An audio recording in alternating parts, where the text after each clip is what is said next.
হে নবী, আয়েশার ঘরে আপনি যেদিন থাকেন সেদিন সাহাবারা বেশি বেশি হাদিয়া পাঠায়, আমাদের ঘরে কেন পাঠায় না? কালকে জুম্মা নামাজের পর ঘোষণা দেবেন সবার ঘরে যেন এক সমান হাদিয়া আসে। নবী বললেন, আমি এটা পারবো না। কে হাদিয়া দেবে, কতটুকু দেবে, এটা কি ইমাম সাহেবের কাজ?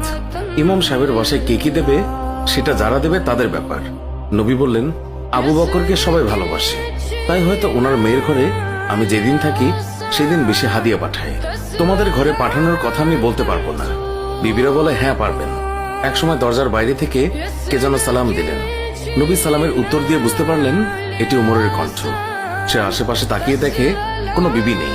উমরকে নবীর বিবিরাও ভয় পেতেন, কারণ ওনার বিচার সবার জন্য সমান। ওনার কাছে সবাই সমান, সবার জন্য সমান বিধান। মদ পান করার অপরাধে নিজের কলিজার টুকরো সন্তানকে ৮০টা বেত মেরেছে।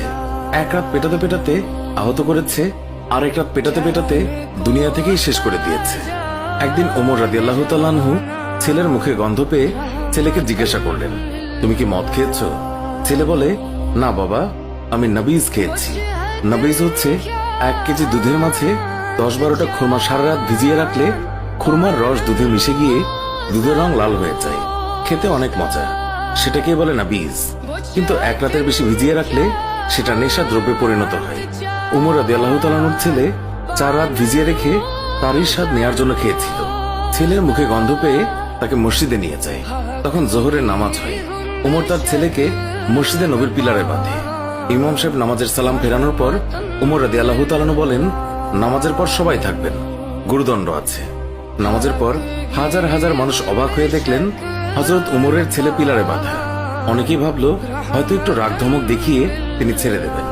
অনেকেই বললেন ৪০টা বেত প্রহার করবেন। এক একজনের এক এক মন্তব্য।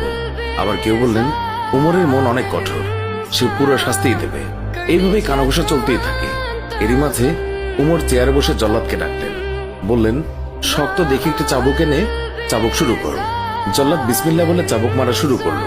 ৩টা চাবুক মারার পর উমর জল্লাদকে এক থাপ্পড় দিয়ে ফেলে দিলেন। উমর রাদিয়াল্লাহু তাআলা আনহুর কাছে জল্লাদের চাবুক মারা পছন্দ হচ্ছিল না, তাই তিনি নিজেই চাবুক মারা শুরু করলেন। এক একটা চাবুক পরে আর মসজিদের বারান্দা ফোঁটা ফোঁটা রক্তের দাগে ভরে যায়। মদিনায় উমরের চাইতে শক্তিশালী আর কেউই ছিল না। ছেলে চিৎকার দিয়ে বলে, আবার মদ খাবো না, আমাকে মাফ করে দাও। কিন্তু উমরের কঠোর মনে কোনো দয়া হলো না। এবার আবু সাহামার মা উমরের পা ধরে বললেন, আমার ছেলেকে আর মারবেন না। ৩০টা বাড়ি মারা হয়েছে, বাকি ৫০টা বাড়ির জন্য আমি এক একটা বাড়ির জন্য একটা করে উট আল্লাহর রাস্তায় সাদগা করব। কিন্তু উমরের মনে দয়া মায়া হয় না। ৪০টা বাড়ির পর ছেলে জ্ঞান হারালো।